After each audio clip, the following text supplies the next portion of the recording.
So I actually did see this on a Facebook video 6 or 7 years ago on how to buy Is that how you learned about it? A Yeah. Facebook video? Yes. I didn't It was realize that. how to buy a Tesla Model X. Well, what's specifically for the X too? It was like how to buy a Tesla Model X for less than the cost of a Model 3. And I was like, what? And I had never heard of it in that time. And so, I knew what write-offs were, and I kind of understood, but I never actually looked at the code to understand.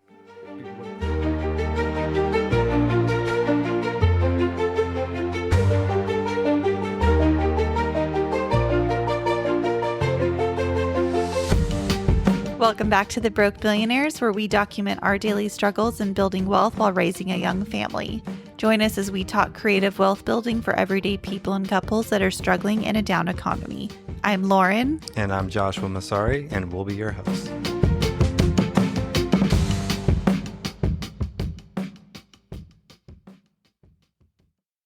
Welcome back. Once again, our weekly date night. Feels like it's been a while. Well, it has, because the last one recorded on a Sunday night. Yeah. With the guests, and so we had an extra few days off. Yeah, we did. Definitely feels... There's been a lot that's happened too. It's been a busy week, so that's probably part of it too. Feels like it's been a lot of weeks we've lived. Yeah. This has become our date night. Not exactly the date night I had envisioned when I said I wanted to start having weekly date nights. But regardless, I am very happy that we have this time together. And when we have money again and can pay for a sitter and go out, then we will start weekly date nights. But for right now, this is our intentional time together that we're spending together and with all of you. And with a bunch of other people. So, that's what I just said, all of you. Over 200 cities. All of these people. Yeah, it's okay. I know. So I think kind of looking, gosh, has it been a month now since we officially launched? Ooh, I think this coming Sunday is. Yeah, I think so. So a little over 3 weeks. So we just want to take a minute to say thank you to everyone, because we really, in coming into this, we didn't really have expectations. I thought we'd have my mom, my brother, maybe your parents, your sister, and maybe a couple friends. So maybe a dozen listeners. Yeah.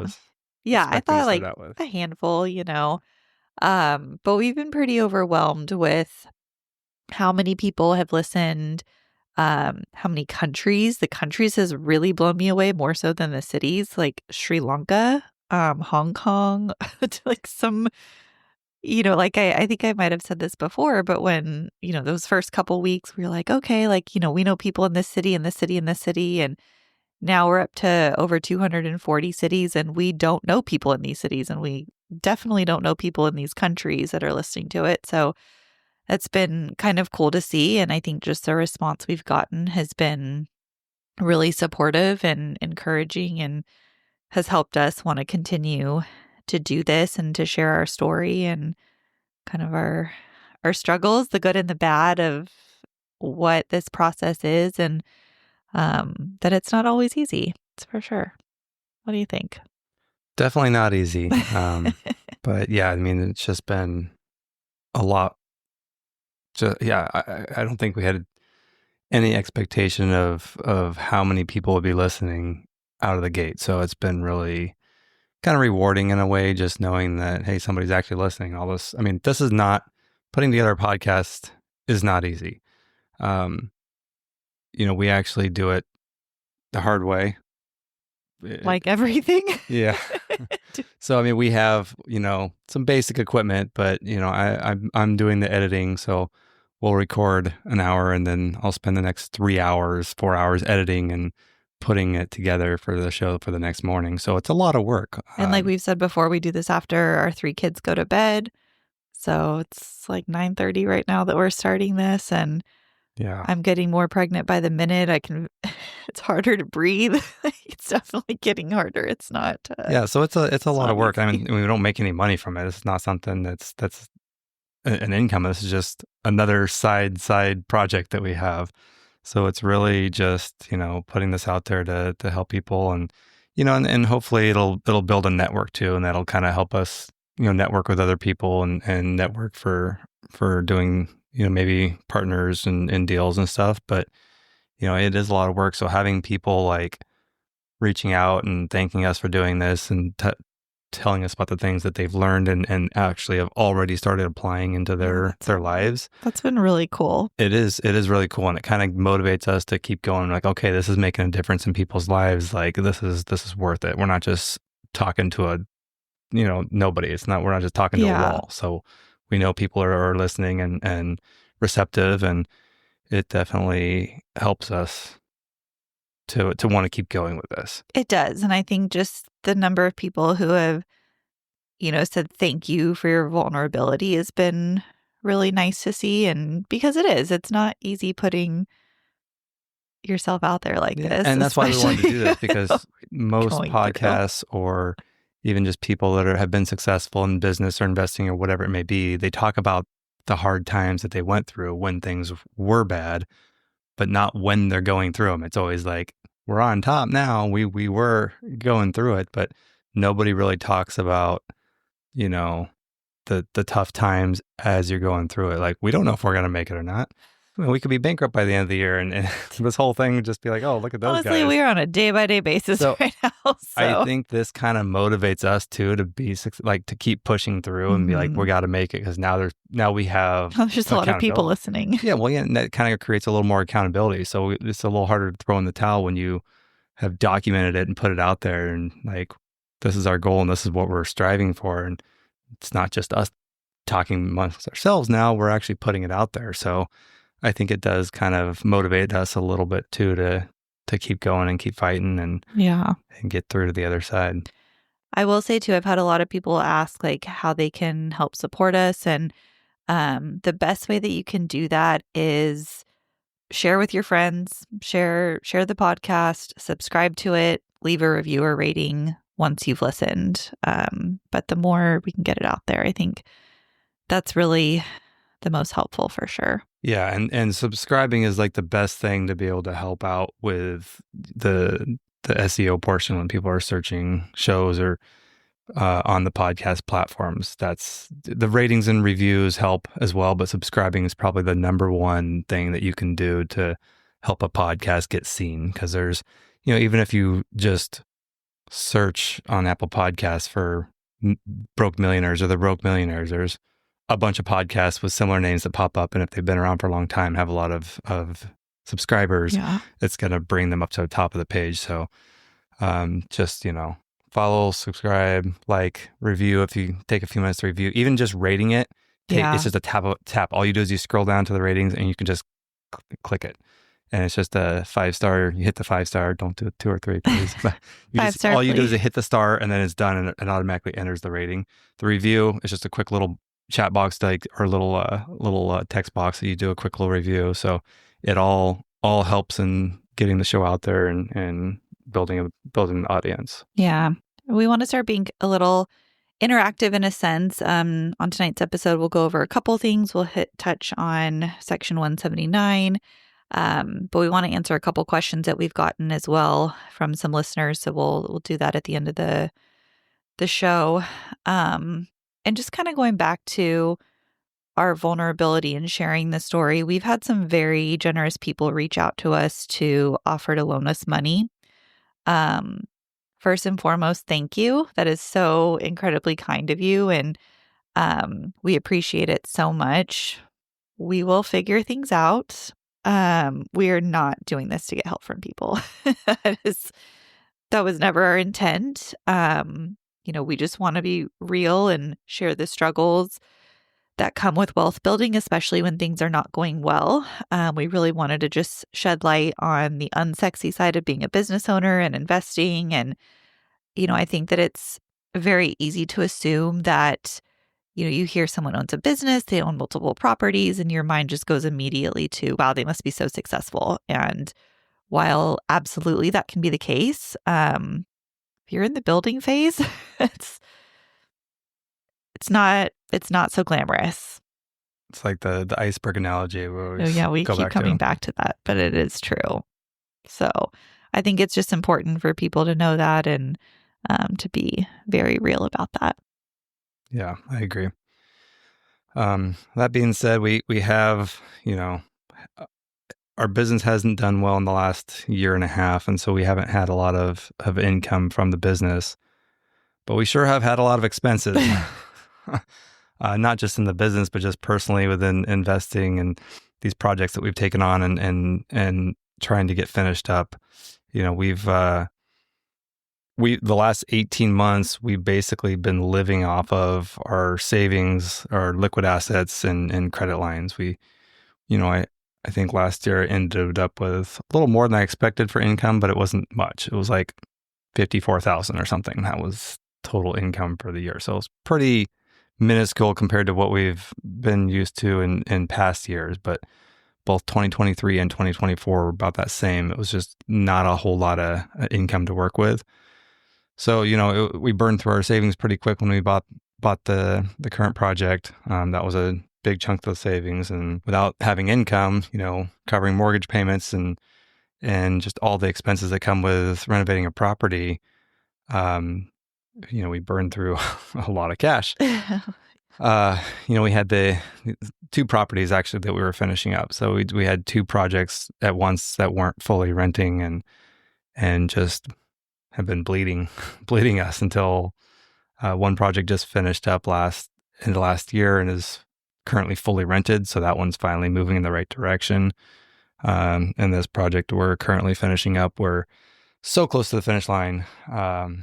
And if you're curious about seeing what we're doing, we do have an Instagram for our real estate company, which is Rebuilding the Dream. The handle for that is rebuilding_the dream. And we do updates on that. We're getting ready to do a whole bunch of updates, before and after photos and just all the cool stuff that we've done to that property. So if you're interested in kind of seeing what we're doing, feel free to follow that. You can kind of see updates on that. But I mean, in the last year and a half, we've gone through, with our projects and everything, we've spent close to, I would say about $800,000, which is a lot of money, maybe even a little more. We might even be closer to $1 million, somewhere between $800,000 and $1 million in cash spent out the door. Most of that is the renovations, and about 350 of that is the construction loan, and some other lines that we pulled on for the construction expenses. But the rest of it's all just been cash. And, we pulled that burned through the savings, and then had some liquid assets that we had to convert into cash, and then credit lines that we pulled on, and kind of exhausted all of our resources. And that's why we're kind of at a dead end at this point, just trying to crawl across the finish line so we can get this one, put this property in service and move on to the next stage in our life, whatever that may be, whatever project comes next and whatever we end up with. But, we definitely have just been going backwards for a while. Yeah. So, and it's not like we're spending money on all these fancy cars, and we haven't bought a new car, and our cars are 2018 models. They're paid off, so that's fortunate. And we're going to talk about that today, how we buy our vehicles and how we take the tax advantage on that. But this has just all been expenses, just normal living expenses. So just the kids and food and tuition for school and childcare, preschool.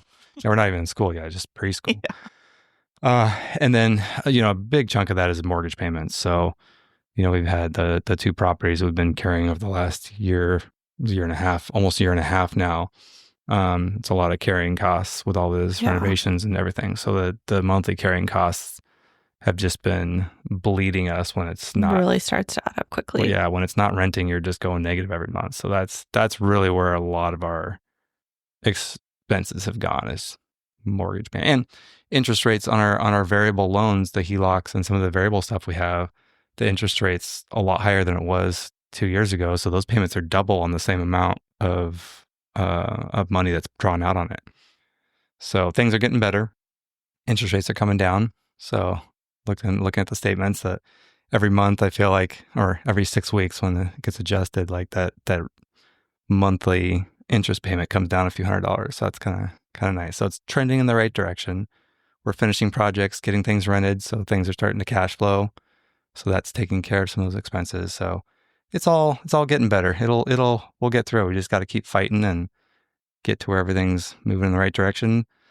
We're going to have to build up our reserves again, though. So all of our reserves we blew through, all of our liquid assets, not all of them. We actually didn't touch the solo 401k. I was really like, intentional about not tapping into that because that's something we're trying so hard to build up. So, but we did have some IRAs that we had to tap into and other accounts that we had to liquidate. So we'll have to build those back up in the coming years, but that's just part of the fun, I guess. So we have different ideas of the definition of fun. Yeah. Fair enough. Part of the journey, shall we say? Yeah. I want to touch on something that we've talked about in past episodes, and we're going through this now currently. So I kind of want to bring this to light. We talked about when you're getting a loan, whether it's a mortgage or a HELOC or a home equity or second position, and whatever it is, and you have to get an appraisal. And if you feel that the appraisal is not, now again, appraisals are different than market value. You're always going to be able to sell your house for more than appraisal. And I don't know why, but when you're doing second position, or not even second position, when you're doing like a HELOC or a HE loan or something like that, and it's not a purchase, appraisers tend to be very conservative, like very, very conservative on their numbers and try to come in on the low end. I don't know why. It doesn't make sense because it's an appraisal. You should still be appraising the home for the value, whether it's a purchase or not. It should be the same, in my opinion. But they tend to always come in lower and be a lot more conservative when it's not a purchase. Maybe because the higher purchase price is not required to make the deal go through, so there's not as much pressure on them to hit a certain number. Yeah, that's a good point. But still, like, to come up short on something, you could be screwing somebody in one way or another just because of that. Yeah, I agree. They are usually much more conservative. So, and then even then, an appraisal and market value are still not the same. So in a hot market value could be way above what a house appraises for, and a purchaser would have to pay the difference. So, market value is still a different animal than an appraisal. However, that being said, if you feel that an appraisal comes in is just not right, where you don't agree with the comps or you don't agree with something that was on there, and you're like, no, this is like, I understand market value and appraisal and everything's not going to be the same, but I just feel this is really, really low for what it should be. I think too, on that note, make sure you're looking at your appraisal. Like, you have a right to have a copy of your appraisal, and it's important that you look at it, you go through it, you're checking the comps, you're seeing what's being used, you're making sure the information is accurate. The biggest thing I think that we've noticed is really the comps. Yeah. I mean, and where they were. A lot of this is opinion based too. So it really comes down to every appraiser is going to have a different opinion, but you're still dealing with facts. Comps are facts. Those are comps in the area. It should be a recent comps, like within 6 months. And, there shouldn't be too much discrepancy on comps. So they usually pull like 7 or 8 comps. So different appraisers might pull different ones for whatever reason, but it should be fairly consistent and come up with a fairly consistent number at the end of the day. Especially if you're living in an area, a highly populated area like we live. Like when I was doing loans, if it's in a rural area, that's a lot harder. Right. But where we live, very suburban. Another point to that is not even rural. Like if you're in a high-end luxury area, those are a lot harder to comp because homes are like true. If it's a highly custom home, like down in Newport Beach, true. Every home is completely different. Yeah. Even if there are sales, it's hard to comp because they're so different from each other, and it's a lot harder to comp something like that. That's very true. Good so you point. Can see more variance in those type. You get into like $5 to $10 million homes, you're going to see more variance in appraisals just because they're a lot harder to comp. Yeah. Now, what we're talking about, or where we live, it's more cookie cutter. Not They're track homes, they're essentially. Track homes. Yeah, they're track homes. I mean, they're built in the 60s. A lot of things have been redone and more custom now, but still very suburbia. Everything's the same, like same floor plans originally. And so there's a lot more like apples to apples comps. So it should be very easy to comp these and come out with consistent numbers. But to your point that you said earlier, it is very important to take the emotion out of it and to not think like, oh, when I would talk to these borrowers, it'd be like, well, I have these, imported floors or hand scraped floors, and this must make the value of my home higher, which we've talked about. Nobody buying that neighborhood is going to care about that. Right. So it doesn't really matter. So regardless, you have to remove the emotion out of what you've done to the home and just look at the straight facts. And like, do you remember when we bought the last house a few years ago and the seller was on the property, like at the showing, and she was selling us on those hideous copper ceilings. And what we could do to it? Oh, she's like, oh, if you don't like and it wasn't even real copper. It was fake copper. And she's like, if you don't like the color, you can paint it turquoise or something. She was, you could paint it a cool color, like maybe a turquoise. Like, so that was definitely an emotional thing for her. But we were like, as soon as we close on this, that's the first thing we're ripping out. It was just, we'll have to post before and after. Well, we have it on our Rebuilding the Dream page. Yeah, that one was bad. It never got painted turquoise. No. But yeah, so you got to remove the emotion. And by looking at the appraisal and really looking through it, you get a better sense for how the appraiser is comping things and values they're using. So one example is that if a house sells for, I'll just use an example, $500 a square foot. Like if you have a comp and you take the price and divide by the square footage, and it's like, oh, this sold for $500 per square foot. And let's say you have a house that's 1,000 square feet more. You don't just take the $500 per square foot and multiply by 1,000 feet to get your value. That's not how it works. So an area will have a specified dollar per amount per square foot typically. For our area, most appraisers have been using 150. I think it's usually 150 to 175. So for that additional square, so they take all the comps, and what they do is they comp your house against each one, and they'll add, okay, you have 1,000 square feet more, so it's $150 times 1,000 for the additional square footage. And then they'll have additions for bedrooms. So it's like 10,000 per bedroom, 8,000 for an extra bathroom, things like that. So it's not apples for apples on the square footage, dollar amount per square footage. So I think a lot of people get caught up in that. Like, oh, that house sold for this per square foot, so mine should be the same and it should be worth this, but that's just not how it works. Or like we talked about, like an appraiser doesn't care about the finishes in your house. They're just looking at when was it updated, right? They have that length of time. So they're choosing, like, was it updated? So usually like 1 to 2 years is like most recent. And you got to be careful too. On an appraiser, you got to be careful what you say, because if they think that you're trying to influence the value, you can get docked for that. You can actually get a lot of trouble for that, especially on investment property. Like I know people that have talked about getting actually like in trouble for that. Like the appraiser noted it. So you really got to be careful what you say. Like they'll ask questions and you answer the questions. And there's things you may want them to know, like, it was renovated in the last, we just finished this up. Finished the renovations this last months summer. ago, whatever, maybe. Yeah, because they might not be able to tell if it was like, because if they put 2 to 3 or 2 to 4 years, you're going to get docked on that versus 1 to 2 years. So like things like that. But saying, oh, we spent this much money on these countertops and brought this in for, like, it doesn't matter. Like, don't go into that, because then it sounds like you're trying to pitch them and you can get trouble. And it does not make a difference. And it doesn't make a difference. And it doesn't even make a difference on how many. I think we've talked about this before, on how many. Like, for example, if you have multiple bathrooms and you've only redone one, if you've redone one, a lot of times you get. I think the appraisal forms only have one section for the bathroom for the upgrade, so you actually get the upgraded bathroom with just one bathroom. So things like that can help, in your advantage if you don't have everything redone. We'll have to put in the show notes the episode that we talk more about that too. Yeah. So anyway, that's a good note. We're trying to tap into more equity to get us through this final project and get us across the finish line. So we're looking at pulling out some money on a house, and got an appraisal back, and it was extremely low. We felt that it was extremely low. We felt that the comps were not fair. Based on facts, not emotion. Based on facts. So so you can't just ask for a reconsideration, an ROV, which is a reconsideration of value, when you go to the lender and be like, hey, like, this is not, I don't feel this is right, and here's why I'd like to request a reconsideration of value. And they will take that to the appraiser. And this is a thing by law. They take that to the appraiser and say, hey, we're the borrower is requesting a reconsideration value. Here's the facts. Here's what they're refuting. And the appraiser by law has, I think, 2 or 3 days or something like that to respond, and they have to back up their claims on why they used what they used.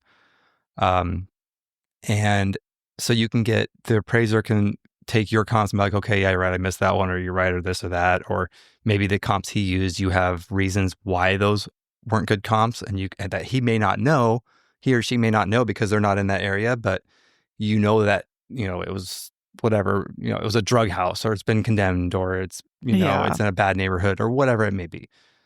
So they may actually omit those from their appraisal and resubmit it with new comps to adjust that value.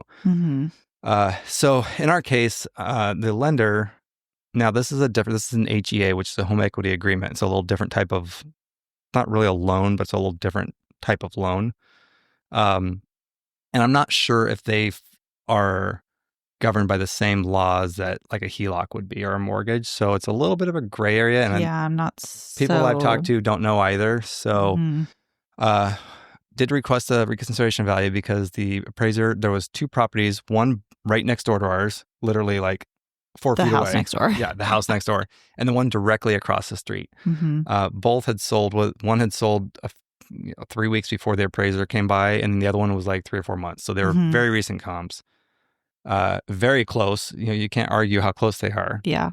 And he chose to not include those in the comps for some reason. And we were waiting for these houses to close in order to do this. Especially. Yeah. And so we were waiting and the lender knew this and didn't use either one of those. And so there was that, and there was a few other things. This appraiser just came in, fastest appraisal I've ever seen. He was in the house for maybe 5 minutes, just came in, took a couple pictures and was out, didn't ask any questions, was just wanted to come in, get in, get out. I think it was like a Sunday he came by. He wanted to come on a Sunday, just wanted to get in and out, and just was clearly not taking his time and doing the due diligence that an appraiser would normally do.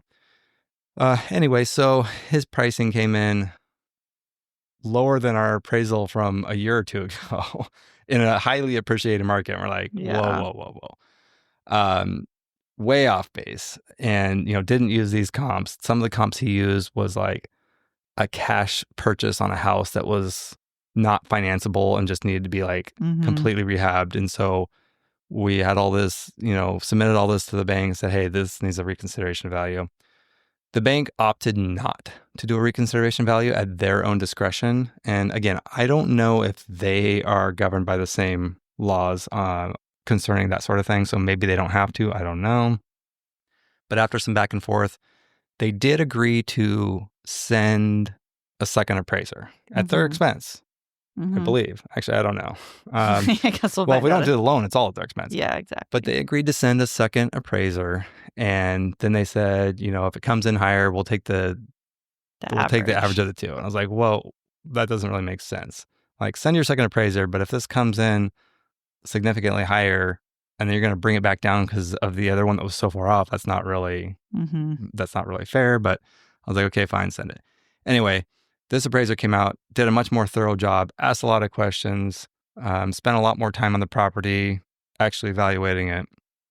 I haven't even seen we haven't gotten the appraisal yet. We're still waiting to see it. Yeah. But without even looking through it, it's already come in almost $200,000. I think it was $990,000 higher than the other one. So, I mean, not even in the ballpark. Yeah. The first one was just like way, way out of whack. So now we're working with the lender and trying to get them to omit the first one because it was so far under of what it should have been at. So, we'll see what happens with that. We'll update you on that one. But we're, because we took the time to do that, now we're in a much better position on this loan had we not taken the time to do the ROV or request the ROV. Yeah. Even though it didn't end up being an ROV as a second appraisal, but still we're kind of getting the same result.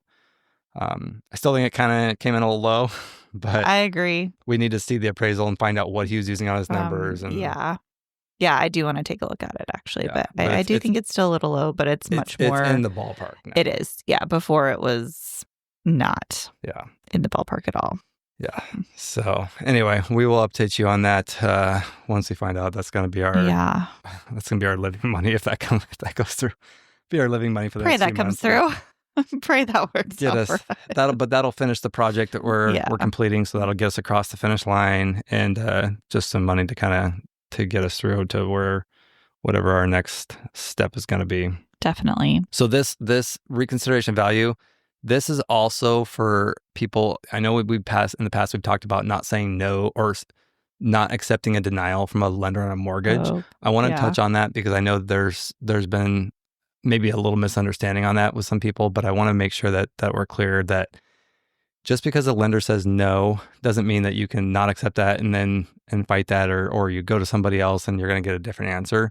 You have to be able to validate the reasons that you're not accepting that denial. So this kind of pertains more to business owners that have, a more complex income where it's harder to prove and it's like, what do we look at? What do we don't? You got all these write-offs and depreciation and everything.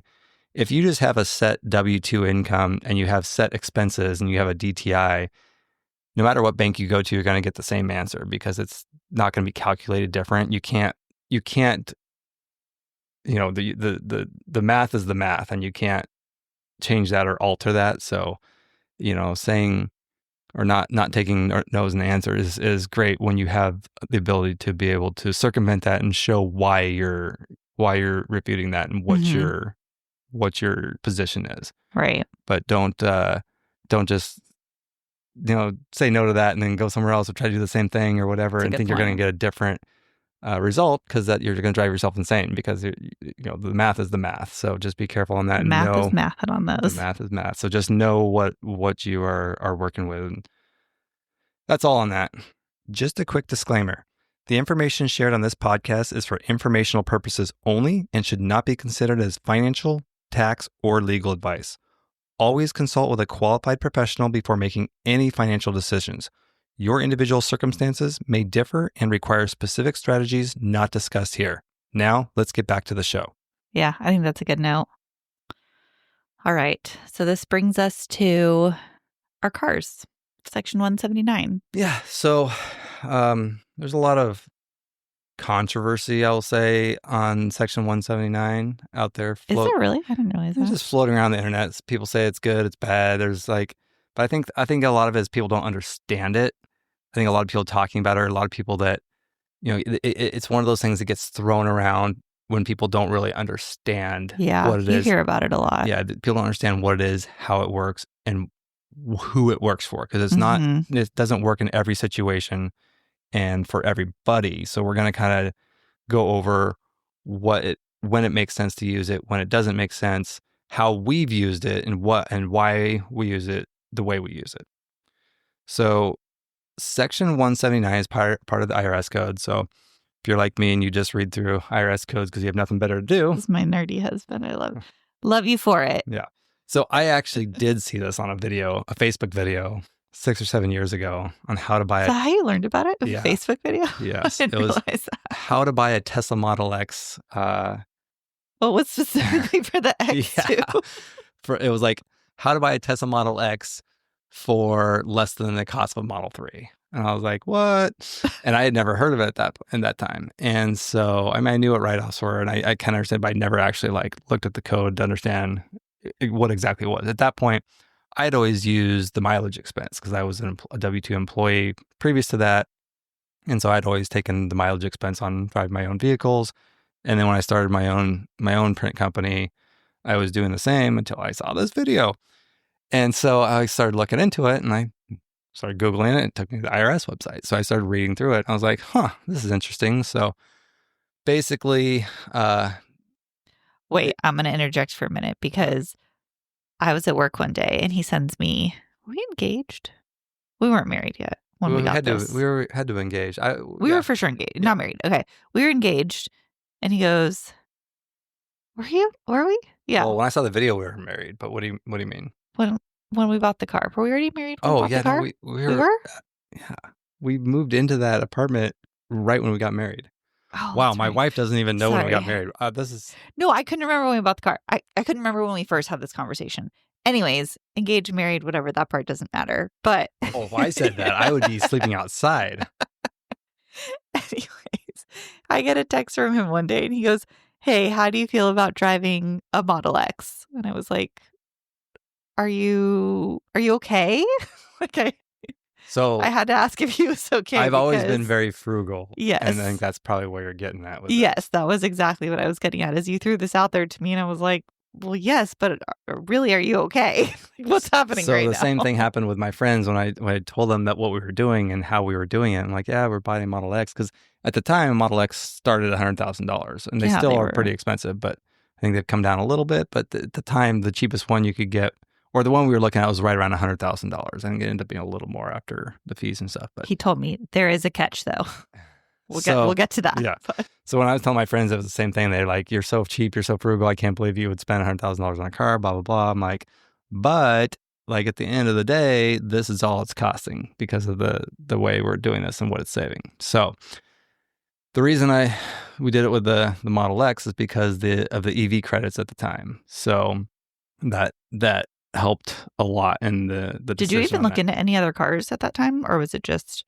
Well, I wasn't even planning. I had already ordered the Model 3, so I'd already ordered a Tesla and had it on order. I stood in line on that one. Oh my gosh, that's right. I forgot about that. So that one was like, I always wanted a Tesla, and the Model 3 was coming out, and it was $40,000 or whatever. More affordable than the S. Yeah, and so I was like, okay, great, I'm gonna get one of those. I think it was like 48 minus the 10,000 in rebates and incentives. So, yeah. So anyway, I already had one on order, and I wasn't planning on doing this for the business. It's just, I saw this pop up and I was like, what? So the video showed you how to, with the tax savings and the rebates and everything, how at the end of the day, the Model X would cost, it was like under $40,000. And so his ears immediately perked up. So I got my attention. So I watched the video like a dozen times, and then I went to the IRS website and it checked out. And then I ran by my CPA and it checked out. So then that must have been after you would text me. Yeah, maybe once I knew for sure. Once you knew. I better not tell her, because I can't tell her and then take it back and be like, oh, just kidding.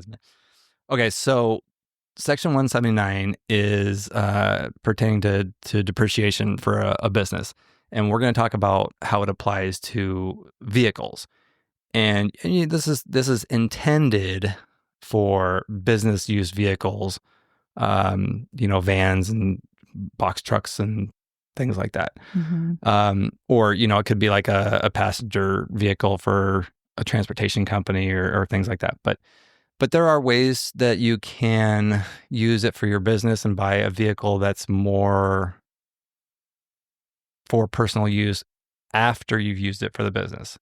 So for us, stressing on the after. Yeah. So for us, you had a Mazda CX-5 at the time, and it was on a lease. And so you had, I think you had just gotten that. So it was like you still had 3 years left on it or whatever. Yeah. So the caveat to this is that in order to take the full advantage of this on a vehicle is that you have to use it for business use 100%. So you can use this as a mixed use. You can do personal and business as long as the business is using it 50% of the time. But then you're not taking the full depreciation. So this is where I wonder, because you were a stickler about this, and I was like, oh my gosh, she's being so annoying about this. It drove me insane. I didn't fully understand it at that point, but I don't think a lot of people use this 100% for business. That's because they're breaking the law. But in order to not break the law, we're sticklers for following rules. Yeah. So I wanted to be able to take 100% depreciation of the vehicle. So that's why it was 100% business use. But basically, the way it pertains to vehicles is that you can depreciate the full cost of a vehicle over a 5-year period. There is bonus depreciation. We're not going to really get into bonus depreciation too much because that's being phased out. At the time that we purchased this 2018, bonus depreciation was a thing, and now they're phasing it out. I think it started phasing out in 2023, and I think by 2025, I think it's only like 40%. It phases out next year. And then I think it's gone in 2027 or something like that. So we're not going to touch on bonus depreciation, but just quickly what that was is basically when it was at 100% bonus depreciation, you could depreciate 100% of the purchase price in year one and offset. If you had a really big year, you could offset a lot of your taxes that year. But you still had to use the vehicle and have it in service for a full 5 years. So then you were using it for the next... we didn't get to that part yet. So then you're still using it for 100% business use for the next 4 years without any depreciation at all. So it's really for somebody that had like a big income year or a big event, and they had a lot of taxable income that they needed to offset. But that bonus depreciation has gone away because I think people started to abuse it just by buying vehicles every year and depreciating them against their income and just creating this whole scheme on not paying taxes. But so that was the catch, was do you want a Model X, but you can't touch it for 5 years? Yes. So that was the catch. So it's like, okay. So the Section 179, you can depreciate a vehicle 100% of the purchase price, and you have to do it over 5 years. So you have to have it in service as a 100% business use. Again, you can do less than 100% as long as it's at least 50% business use, but then you start to lose some of that depreciation. So for us, we use it as 100% depreciation to be able to capture all of that depreciation, thus writing off 100% of the purchase of that vehicle. Now, on a $100,000 vehicle, that does not mean that you get a $100,000 break on your taxes. It's a depreciation. It's a write-off. So it just lowers our taxable liability $100,000 worth over 5 years. So it doesn't work out to exactly 5 equal payments of 20. It's I'm not exactly sure how the CPA figures that. I'd let them handle that.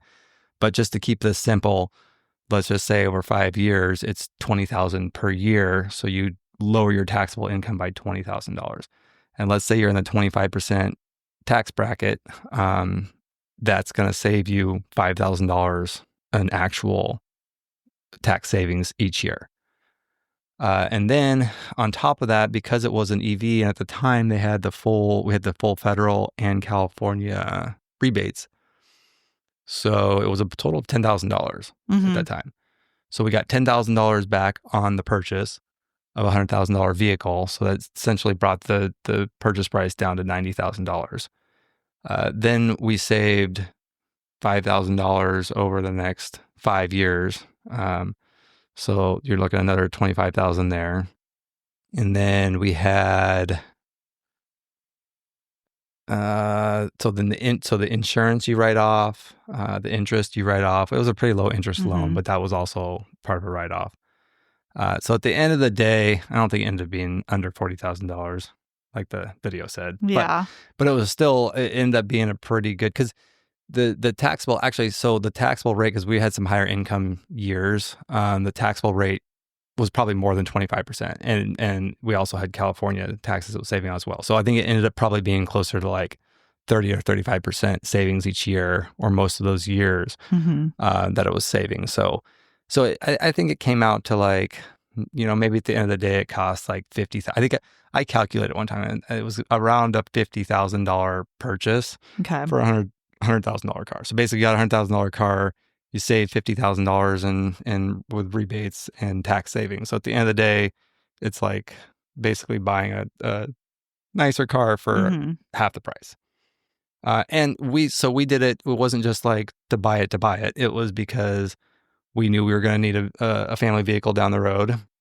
Your lease was going to be ending, and we knew we were going to need that at some point. So we were kind of thinking ahead on that, knowing we wouldn't be able to use it for the 5 years. And so once that had been fully depreciated, that became the family vehicle. And, the business had paid it off. It was paid off, and the business expensed it and was able to take all that, the benefits of the tax savings on that. And let me just say, because I get this question a lot about this car for a family vehicle.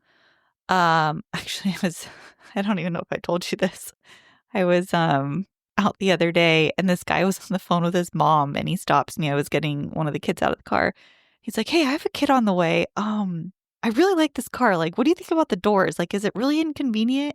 And I was like, "No, it is the most convenient car, because if anyone has any listeners with kids, if someone parks too close to you and you were trying to get your kid, especially a baby, like with that infant carrier, in and out of the car seat, I can't even tell you how many times I got stuck in parking lots when I had my Mazda, where I would have to like wait usually. Like try to figure out how to like, you can't back up the car, obviously. Like where are you going to put the baby while you're trying to back up the car to be able to pull open the door enough? So the fact that the car doors go up enough, I gave this guy and his mom on FaceTime basically a whole tour of the car. But now with our fourth baby on the way, that was something that we were like, oh my gosh, this is like not a lot of trunk space for, because we have 3 rows. We had a expedition that we rented while we were in Oregon over Christmas. And we thought this expedition, we were like, oh, this is actually going to be a lot more space for us. By the time we put everything in that car, it did not, and had the 3rd row up in the expedition, it did not give us more room than our Model X has. Yeah, overall. It had more headroom in the back. Yeah, roomier in like the car space, but the trunk space specifically. It didn't. It wouldn't benefit us any more than what we have now. No. So I think it had 3 seats. Was it 3 seats in the back, or was it still only 2? I think it was 3. So you could fit 3. You could fit height, you could fit 3 in the not back. 3 so ours only has 2, right? So we can't get we're down 1 seat less than that. So it did have another seat, and it was a little more spacious in between the seats. Like I feel like on the inside. But like as far as like cargo space, we lost the frunk because there's an engine there. The frunk is the frunk wasn't there, and then the back amazing. cargo area didn't have, because ours goes down almost all the way to the ground. Yeah, that's what people don't realize about it, is that it goes down so low. Yeah, so there's a huge cargo space underneath the part that lifts up, and so really like like luggage wise and things like that, it wasn't really that much more beneficial. So I mean, unless we were getting like a Suburban or the extra long Escalade or something, there's really nothing that SUV wise that would be bigger. So anyways, to moms and dads out there, that was just a long side note of why we love this car. And we're not getting paid by Tesla for this. I wish. If you would like to sponsor us, call me. But no, I do get asked a lot about the car specifically, but it's been awesome. We love it. It has saved us a ton on gas, like we've mentioned in other episodes, and it's been a great car. So. Yeah. Okay, so let's go into how we actually, like, the logistics of how we did this and how we benefit from this. So one of the things with Section 179 is that they do have, now this changes every year. So, if you're going to use this strategy, talk to your CPA before you do anything, look at what vehicles qualify and how they'll qualify to make sure it's going to work for your situation. But at the time we purchased this in 2020, or I'm sorry, the Model X, back up. I'm already talking about the second vehicle. So in 2018, one of the rules was that it had to be over 6,000 pounds, a 6,000 pound gross vehicle weight rating, which what that does is it puts it in a higher class. And so we were able to write off the entire purchase price. So we were able to get a more expensive vehicle because the heavier vehicles have a higher purchase price allowance. So we were able to write off that whole $100,000. Do you remember what those all, like what, I feel like I always see Range Rovers in there, G-Wagons. I'm trying to think of. Yeah, I mean, because again, it's meant for like vans and work trucks and stuff like that. So you usually see more of the but there's like this little loophole luxury where some of these luxury SUVs and things like that fit in there. Now I know they are starting to crack down on that, and so I know, especially in bonus depreciation, they've gone away on luxury vehicles. They have it's a much more limited write-off for luxury vehicles. So you really, before you go out and purchase anything, find out from your CPA what it's going to qualify for and how it's going to benefit you, because they are always making changes to this. That's what I always see advertised. That's why I was saying that. I should have mentioned that, but I always see people with Range Rovers and G-Wagons specifically talking about this. And with bonus depreciation, they can't do that anymore because it's a luxury vehicle, and they've limited that because of people just doing that and kind of taking advantage of it, like overly taking advantage of it. So the 6,000 pounds gives you a higher purchase price that you can write off. You can do Section 179 for vehicles that are under 6,000 GVWR, which is the gross vehicle weight rating. But I don't know what it is now, but when we did our second vehicle, which is a Toyota Tacoma, in 2022, it was under that 6,000 pound rating, and the maximum in 2022 was $50,000. So you could still do Section 179, but only up to a $50,000 vehicle. After that, you couldn't write off anything above $50,000. So I think the Tacoma was $48,000, so it was still a full write off at that point. So it still worked out. So the way depreciation works, again, we're not going to focus on the bonus depreciation because that's not how we use this. Partially because the business doesn't make enough money to be able to do that. And really, you almost have to do that year after year or buy something every year to be able to take bonus depreciation and keep writing it off, or else you're going to end up with a bunch of assets that you have to have in service and you can't depreciate because you've already taken depreciation. So we always just spread it out over the 5 years to make sure that we're capturing that and then lowering the tax liability each year. But with Section 179, it uses what's called the MACRS, or I don't know how you say it. It's MACRS. I don't know what it stands for, but they call it MACRS or makers, I think. And that's just the depreciation schedule, which is a 5-year schedule, and it uses half years. So if you buy a vehicle in 2025, let's say you buy in July of 2025, or even if you buy it in December of 2025, if you put it into service and start using that in 2025, in December, you get the second half of December, the second half of the year, I'm sorry, not December, the second half of 2025 as your first depreciation first depreciation 6-month period. So this is different than how? No, this is what we do. Oh, okay. So we bought the Tesla Model X in, I think it was October. I was going to say it was towards the end of the year. Even though it was towards the end of the year, it might have been October, November, even though it was towards the end of the year, we were still able to get a full 6 months of depreciation in that year. I thought it was the full year. Okay, no, that's where I was confused. So it's a full 6 months. So that means you're going to do 2025 is going to be 6 months, and then you've got 4 years, so 26, 27, 28, 29, and then you have 6 months in 2030 that you would have to use it. So the first 6 months of 2030, after June 30th in 2030, then you've fully depreciated the vehicle. Once you've fully depreciated a vehicle, the IRS says, okay, well, the vehicle has no value at this point. Now it's been depreciated all the way to zero. So at that point, you can do whatever you want with it. You can keep using it, but there's no depreciation. You can't take more depreciation because you've already fully depreciated and realized the full value of that vehicle. So from a depreciation standpoint and tax saving point, it's not really that beneficial at that point to keep it in the business. And this is how we do why we do it this way. So we use it for the business for 5 years to buy a vehicle, depreciate it, take the tax advantages from that, and then we transfer that over to our personal trust. And then we've got a fully paid off vehicle that's in really good shape because it hasn't had a lot of miles driven. It's for me, I'm the only one driving in it. So none of the other seats are all brand new. It's just got boxes in the cargo area, and I just use it as a transportation vehicle. So we're able to get a vehicle that, even though it's 5 years old, it looks very... It was in pristine condition when it was passed over to me. For about 2 weeks. Can't say the same now 3 kids later, but... It's still in pretty good shape when you clean it, but it's getting milk squirted all over the ceiling and... Our daughter is more... Jeez.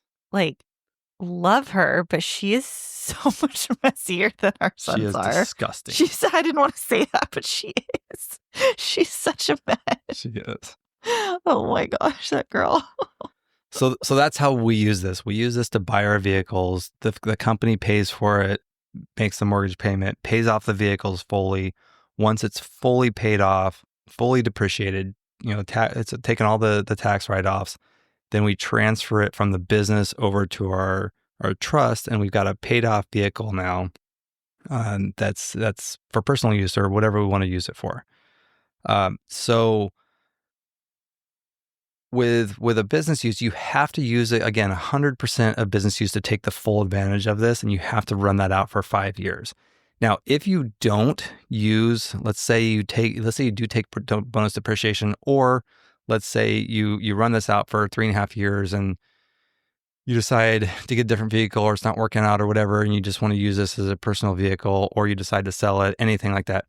If you've already taken depreciation, you end up having to do what's called recapture, and you have to pay back the taxes that you saved on that. So, if you don't actually end up using if you've taken the depreciation write-off already and you don't use that full depreciation, that kind of, I think that applies more to when you're doing bonus depreciation and you don't run it out the full time.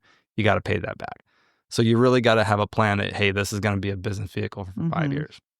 And we were with the business. So my company is an S corp, and it's a corporate owned vehicle, and it has corporate insurance on it. So I'm the only one that's insured to drive it, because anybody that drives it has to be an employee. Nobody can drive it unless they're an employee, right. And they have to get added to the insurance policy. So it's not like a normal insurance. So I was the only one that was able to drive it. But even then, we never used it for personal use. It was always strictly for business use. And I tried many times, especially towards the end. She wanted me to break the law. Before it was going to be passed over when we had 2 kids, and it was going to be so much easier. I tried, but we got to use it a couple times for like client events. It was like, we took some clients to a Dodger game. We went to like some galas and stuff that the clients were having. So we'd get to use it for, fun nights, but it was work nights. Yeah. So we didn't get to actually use it for personal. So, that was the only downside, is having this nice vehicle in the garage that we couldn't actually use. And we're taking cramming in the CX-5 or whatever else we were using at the time. Dangling a carrot in front of me. Yeah. But it worked out, because now we have a vehicle that we didn't have to pay for. The business fully paid for this vehiel. We got a very nice vehicle with low miles and in pristine condition, and didn't have to. We would have never bought a vehicle this expensive personally. The payment alone was like almost $1,800, and that was with I think it was like a 2.9% interest rate. So, yeah, we definitely would not have just bought that. That doesn't make sense. It's not a financially responsible decision. No. So, but doing it through the business, now it is a financially responsible decision, because you're saving taxes, and the business is taking that full write-off and paying that expense and fully paying for the vehicle. So when we transferred in California, in order to transfer it to our trust, there was a few extra steps we had to take, because you can't just sell it to yourself or give it to yourself. I thought it was going to be a little easier. I was going to say this was a little bit harder than we realized it was going to be. When I asked my CPA, I think we were doing a trust before we did this, before it was fully depreciated, we were setting up our trust, and we were asking the trust attorneys, and nobody could tell us how to do this. No. They're like, no, we've never had this question. We don't know. You just pay I don't know how they've never had that question. Pay the sales tax. I'm like, nobody, what do you mean nobody's like done this strategy? Are you kidding me? So we had to figure it out on our own, and I had to call DMV and go through a bunch of different departments, and that kept getting passed around. Finally, I got to the right person that could tell me what I needed to do. And there was a form. It was a pretty simple process once I knew what to do. But they walked me through how to find this form, and you basically have to apply for a use tax exclusion. So in order to prevent having to pay sales tax on the sale, even if you give it to yourself. So you're essentially selling it to yourself from the business to your person. Even if you just give it to yourself and you're like, I'm not paying anything for it, the state still says, well, that property or that car is worth this amount of money. It was still a transfer. It's still a transfer, and so we're going to charge you this much in sales tax. So it was going to be like $7,000 or $8,000 in sales tax, which didn't make sense to do that at all. But with the exclusion, I had to fill out this form. I had to do a letter from the corporation to the trust that this was a no consideration gift, meaning that the vehicle is just being gifted to the trust without any exchange of money. And then the trust had to accept it as a no consideration gift. I had to go to, I think it was the Department of Sales and Use Tax, and take this application to them.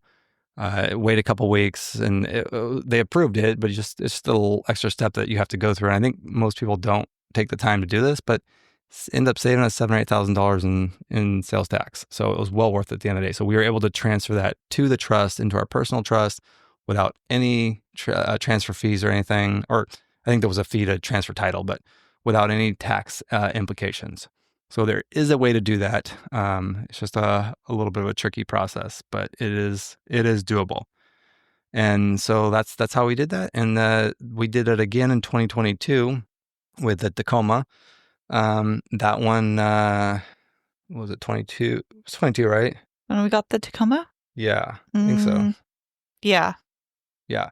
So that one will go through the end or the beginning of 2027, because I think it was September we got that one. So it'll be through June 30th of 2027, and that will be fully depreciated. And then we'll do the same thing. We'll do the same transfer into the trust, and then that'll be a paid off vehicle that we've got. And that one's got really low miles because I don't drive as much as I used to. That just goes back to our theme of like nothing we do is easy because it's there. I mean, I guess if it was easy, everyone would do it.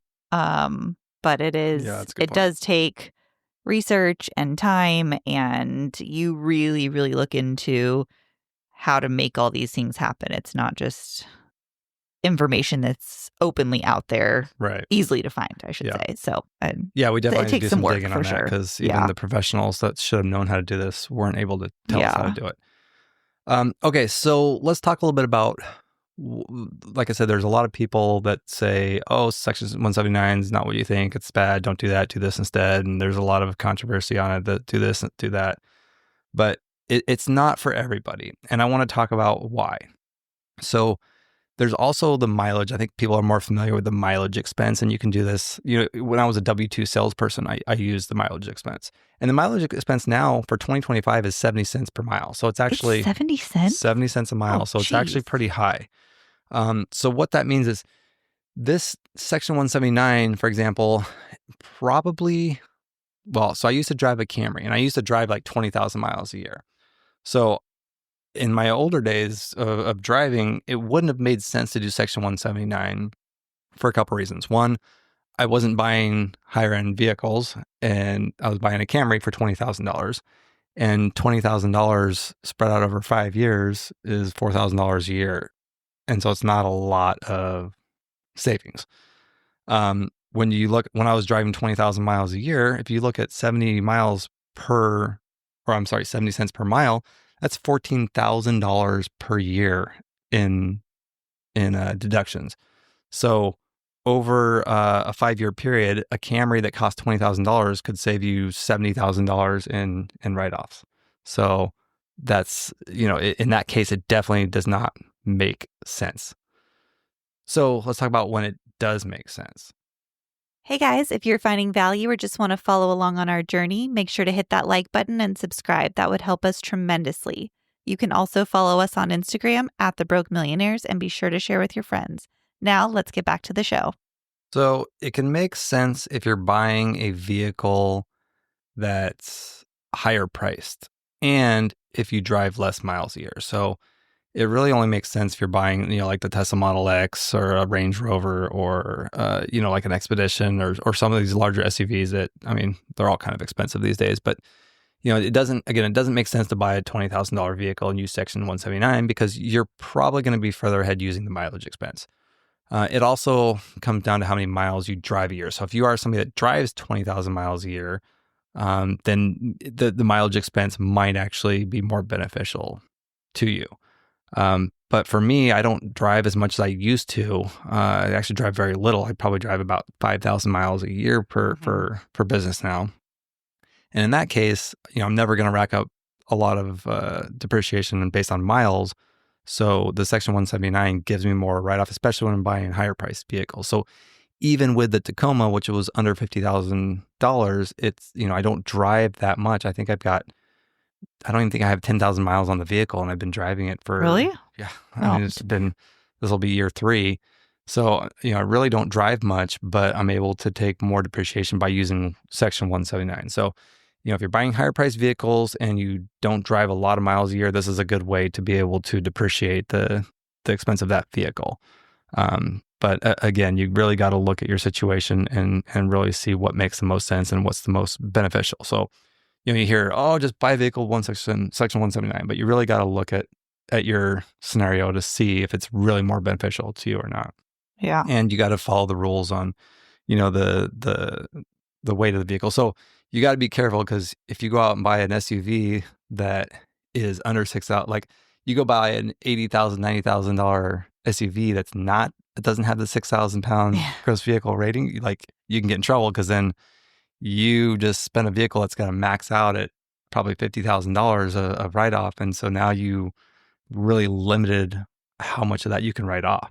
Mm-hmm. So, because you got $40,000 over that $50,000 purchase price that you can't write off at all. So that was just extra expense with no benefit to you at all. So you really got to make sure you understand the rules and making sure that you're staying within those. Yeah, absolutely. But I think that pretty much covers how we buy our vehicles. Yeah.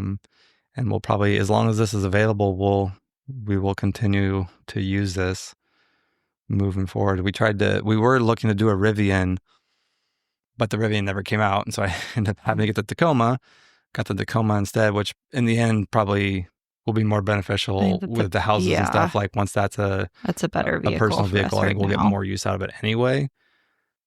But yeah, it's definitely, for our situation, it works really well to be able to get this tax advantage on these. Anything else from you on that?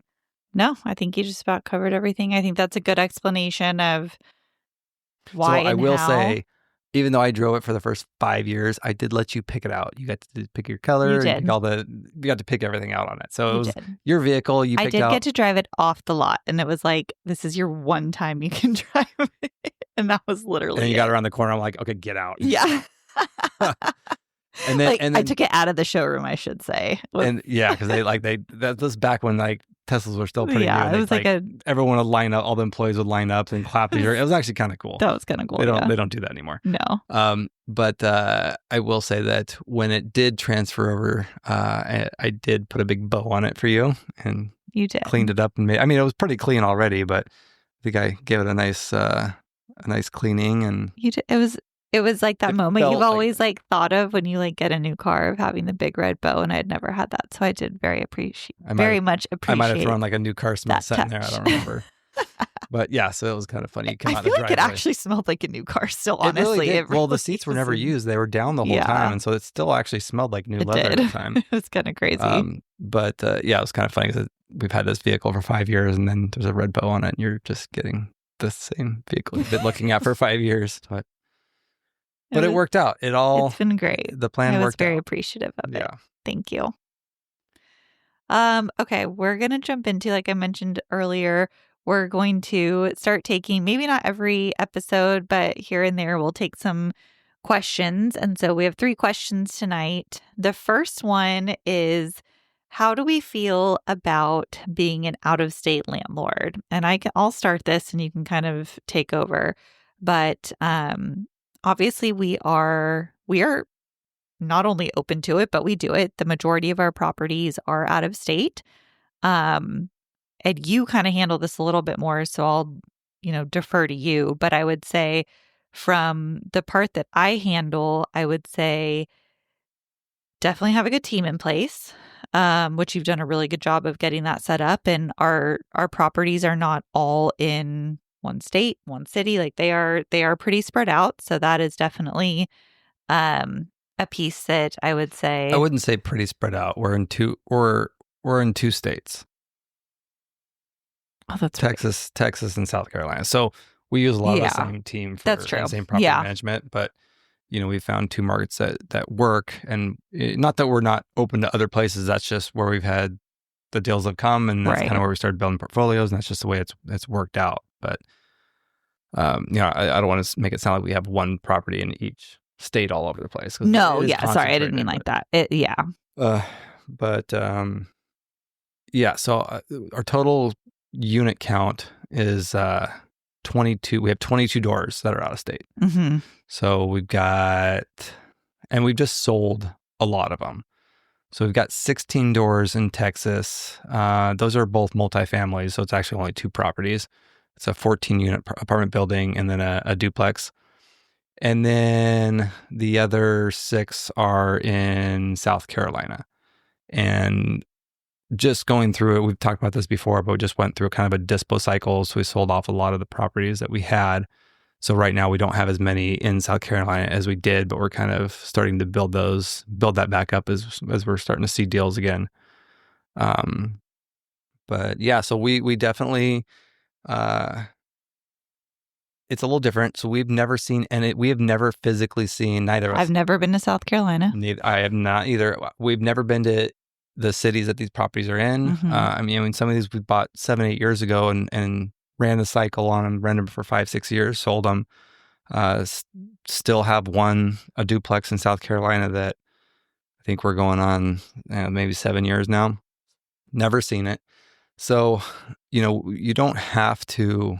Some people think you got to fly out there and go look at the house and all this. And, for a inexpensive property, it just sometimes just doesn't make sense. Yeah. But having the right people in place to do that for you really makes a big difference. Yeah. And we were lucky. Josh had a friend from high school in South Carolina. That is kind of how we really got started out there, right? Yeah, so I have a business partner out there, Missy, that I went to school with, and that really helped, knowing, kind of having a little bit of rapport and just not just trying to connect with some random person. So we kind of had a little bit of background that it made it a little easier, I think, to be able to trust and kind of take off. And we still own properties together and operate those together, even to this day. So.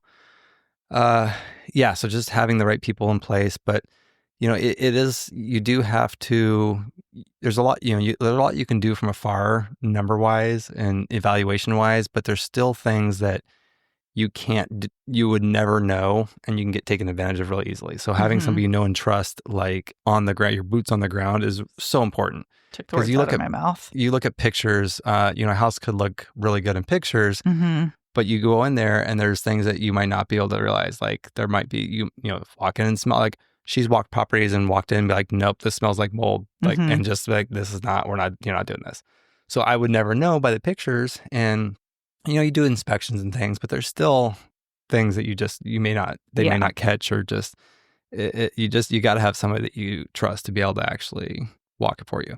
Now, we've also bought properties that didn't have somebody like that. And so we've had to really rely on, so I usually will talk to a property. I'll get a property manager in place first and be like, what do you think about this property? What do you think about this area? Is this a bad area? Is this a good area? Is it an okay area? What do you think? What are the rents are we going to get? Like, should I buy this? Is there a reason I need to not buy this? Like, would you buy this or would you not buy it? Like, find out from them, because of the area, you just don't know. So just trying to find out as much information as you can. Like, is there a reason that I should stay away from this? And trying to get that feedback before you go through the purchase. And then obviously doing the home inspection to find out on the actual property, or the property inspection, just making sure there's no major issues that might not have been disclosed, and you want to know all that stuff. So just trying to get all the facts during your due diligence period, and making sure you're protecting your investment, not just buying a problem. You don't want to buy a problem. Right. Which can happen. Yeah. We've done that before. So best advice would be have someone you trust, or a good property manager that you can work with. I mean, having somebody you trust is better than a property manager. Yeah, definitely. Because the property manager is not going to go out of their way and do as much. I shouldn't say that. Maybe there are some that would, but they've got a bunch of property, and they got hundreds of properties. You are no more special than anyone else. Right. So having somebody that's more on a partner level. Now with my partner, she was also the realtor on these deals. So she was actually representing me as the buyer. So she was making some money on that. And it was kind of her deal to make sure that the property wasn't an issue. Right. So that helped too. Is I think you probably are better off having a realtor involved if you're buying out of state. We don't always have that, but it was kind of a sweet situation having a business partner, because we bought properties together. So she is an actual business partner, but I've also bought several properties that she wasn't my partner in, but she was still representing the deal. So I still had her to kind of be the physical eyes on the ground in these properties. Right. Anything else on that? No, I mean, it depends on what your market is. I mean, we're in California, and the properties we buy are far less than the properties we can find here. So we kind of have to go out of state to get some of these deals, and you get better returns too. So it makes sense to invest out of state. If we lived in the Midwest, we'd probably build a portfolio right around us. If you're in an easier market to buy in, then it makes more sense to buy where you can actually be the eyes on these properties. It's not that we don't want to go see these properties. It's just it's cost prohibitive to go fly out and go look at all these properties and do all this for a property or buy in for $40,000. Right. It just doesn't make sense. Yeah, definitely. Our second question, if you were starting right now with low cash and no property, what would you do to build a portfolio the quickest way? Well, no cash seems to be name of our game. Name of our game. So you came to the right place. I think there's a lot of ways of doing this. There's some good books. I think we've talked about it before, but Brandon Turner has the book on, I don't even know. I don't want to try to say it. Oh, the book on no and low money down investing. I don't remember. It's a tongue twister for sure. I think creative finance is probably the easiest way to accomplish building a portfolio without a lot of money down. But I will say, if you're buying properties and you're not flipping, you're buying properties to build a portfolio, a buy and hold portfolio, you do need to make sure you have reserves because things are going to happen. Yeah. Properties are going to be vacant. You got to make sure that you've got cash reserves to be able to weather the storm. So whether it's a vacant property that you have a mortgage on, still got to cover, or that the HVAC goes out or the water heater goes out, something goes out, before you build up reserves from the rents on that property, you need to make sure that you can cover those expenses. So, there's a lot of people out there and, there's a lot of gurus out there and groups and, Pace Morby is one that comes to mind. Like Pace has got he's really big in the sub 2. I was going to say, would you suggest a sub 2 for someone in this situation? If they're, I would say not for starting. Here's why I say this. So Pace Morby he's the sub 2 guy and he's got a lot of really good stuff and he's done really well for himself. He also does a really good job of marketing himself. And I think that there's a lot of first-time investors that get hooked on Pace Morby's programs or his methods. And not that's a bad thing. We've used some of those methods to buy some of our properties. But I think that and I'm seeing this start to happen, there's a lot of investors that'll go buy a property subject to. They'll get it with no money down or very little money down, which is great to get into an investment property, but they have no money. They didn't have money to start with. And then something happens, the property is vacant or there's a big expense that comes up and they don't have money to cover it, or the vacant property, they don't have money to make the payment. And they end up defaulting on the loan that's not even in their name. And that just creates a huge mess because they're going to lose the property. You're going to open yourself up to lawsuits and it's not smart. So I really don't think that people should be buying properties at all if they don't have cash reserves or something to pull on, at least credit lines or something to be able to pull on to be able to weather the storm. I mean, we would have been like in a much worse situation had we not had the reserves.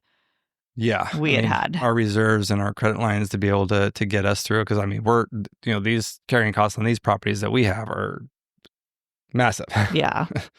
But even like a smaller property, like you just got to make sure that you're being smart about it and that you've got at least 6 months of reserves at the very minimum. And if you're doing something like a sub 2 or especially with something with no money down, I would almost say you should have at least 12 months reserves, just in case something happens, because things happen. You got to replace a roof or something pops up and all of a sudden your money's gone. And if it's vacant, you think it's going to be a quick renovation and you open a wall and you're redoing pipes and electrical and things that you had no idea that you needed. Yeah. And it also depends on where you're investing too. Like California, it's easy to fill a house here because there's so much demand and the weather's good year round. So you can fill a house almost any time of the year. But it's still easier to fill a house in the spring here because there's just more people moving. But in other parts of the country, when the weather's not good, nobody's moving. We've really noticed that. Yeah. So I always am very intentional about signing leases and, from like April to like July. And that's when I want all my leases to start and end. And I want everybody to renew. I don't like month to month because they can leave in the middle of winter and then you're screwed. It's very difficult to fill a property in wintertime in some of these markets. Like we've had properties that just sitting for a long time because it's just very, very hard. So that's the other thing you got to consider in some of these markets. It's harder to fill properties. So you may have a property you could have a property that's vacant for 6 months. So you'd never know. Yeah, absolutely. Next question is, how do you assess Oh, wait, one more thing on this. So, yeah. So another way that to do this besides creative finance, because that is a little more difficult to find those deals, we've talked about the Vendy program. So go back to our episode. Oh, that's a good idea. I don't know what episode that was. 11? Was it 11? 12, I think. 11 or 12. Anyway, so the Vendy program is a way to be able to buy with really low money down. You can buy an investment property with only 5% down. That's pretty incredible. I mean, you do have to buy it in your own personal name, but that's a good way to start out buying investment properties. So check out the Vendy program. These are all over the country.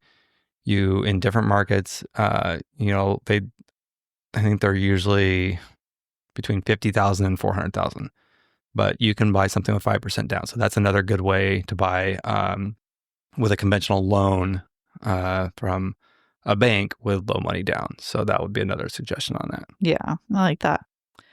Okay, so next question is, how do you assess what length of rental you're going for on a specific property? So I'm reading this as, if we're assessing a property, are we going for yearly? Like, are we doing a year lease? Are we doing a short-term rental? Are we doing a midterm rental? Is how I'm understanding that. Yeah. So I think, again, that's going to depend on the market. Mm-hmm. So all of our out-of-state properties are all long-term rentals because that makes sense with the returns that we're getting. And, not being local, it's a lot easier to manage. I think the short-term and midterm it's a lot more difficult to manage. It requires a little more hands-on. So for us anyway, the in-state stuff we'll do the midterm or the short term, but the out-of-state stuff is all 12-month leases. The short-term one too, though, I think we've obviously started realizing this, is a lot of cities have banned them or are banning them. So that's something to take into consideration, is if you, I would say, are purchasing in a city that is currently allowed to do short-term, you have to have a midterm backup plan as well, because it is not guaranteed that it will stay like that forever. Yeah, that's true. Also with midterm, it depends on how much time and effort you want to put into it. With short term, you're turning this over, once or twice a week. It's a lot of work. It is. With midterm, you're turning it over every couple of months, like we do. And midterm is 30 days or longer. 30 days or longer. To clarify. Yeah, and our average booking is about, I think it's 9 weeks, so it's just over 2 months. So we're only turning the property over every couple of months. So we do the turnover, we get somebody in there, and then we just set it and forget it for the next couple of months. So it's a lot less work. And not as much, the revenue is not as high as short-term rental, but the amount of work you have to do on that. And if you have a portfolio of short-term rentals, that's a full-time, like you're just all over the place all the time. That's just not something that we're interested in. We got a lot of us. I mean, so our real estate investing is a side gig. This is not our daily, this is not our full-time job. This is just side hustle. Yeah. We have a lot of those. We have a lot of side hustles, but I work a full-time job. I run a company, during business hours. So between 8 and 5, I'm Monday through Friday, I'm working. So it really is still a side hustle for us. So, it depends on how much time you want to put it. If you got the time and you want to do this full time, you can make more money doing short term. And, you can also build a portfolio pretty quickly by doing rental arbitrage. And we'll probably have an episode on that coming up. Yeah, we should do that. But you can, without having to buy a house, you can get into a lease, a master lease that allows you to short-term rent, and you can do it with midterm too. But it allows you to sublease that out, and so you can build a portfolio of these properties that you don't even own, but you're generating all the income off of. So I think it really depends on your area, your market, and how much time you want to put into it. I think too, assessing the numbers really is what it comes down to, because you need to make sure that, I think with some of the properties we've realized a yearly lease really doesn't make sense financially. It's not, it doesn't really do much for us. Like the property would not rent necessarily for that's true. So, what the mortgage is. Well, because of interest rates right now. So that plays a lot into it. So current interest rates obviously play into that. It's really hard to cash flow a property with long-term rents. So we've kind of switched to the midterm business model just to be able to cash flow these properties and have them carry themselves. And obviously these are equity plays for us, more or less. but we still want them to pay for themselves and be able to cover the mortgage, so we're not having to cover a deficit. So we do the midterm rental to get higher rents and get the debt service covered. Right. Yeah, so that's a good point. And I'll say too, if there is anyone out there that has a short-term rental that, this has happened to, where your city has outlawed short-term rentals and you're trying to figure out how to move this over to a midterm, we are co-hosting. So we are open to that and can help you along that process. If you're not local, we can get you set up with someone that could help you as well. So you can definitely reach out to us for more information on that. A lot of owners lately, getting them set up on doing that. So yes.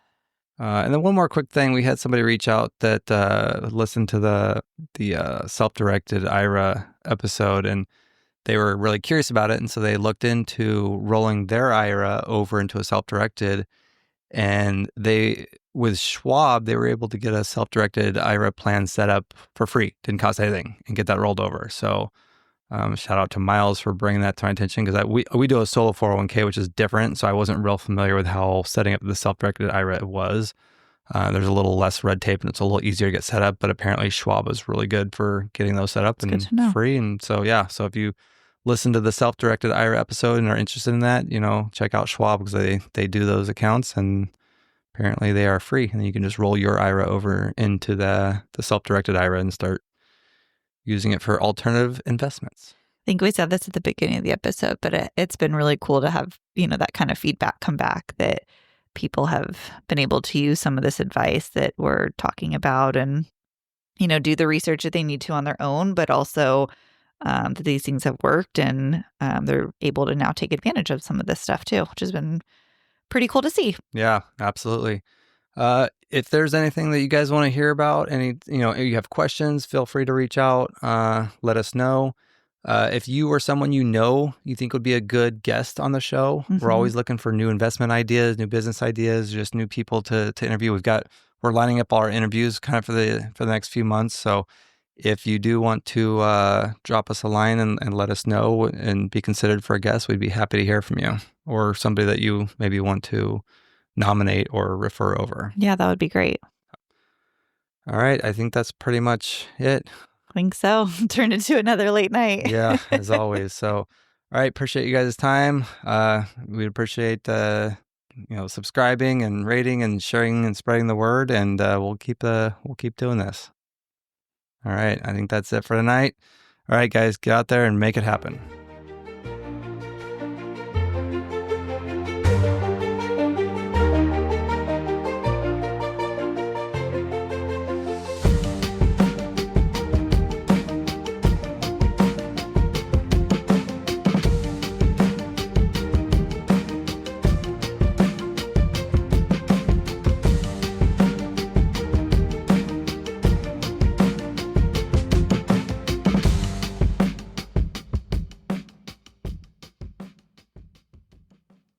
This has been a production of Rebuilding the Dream Studios.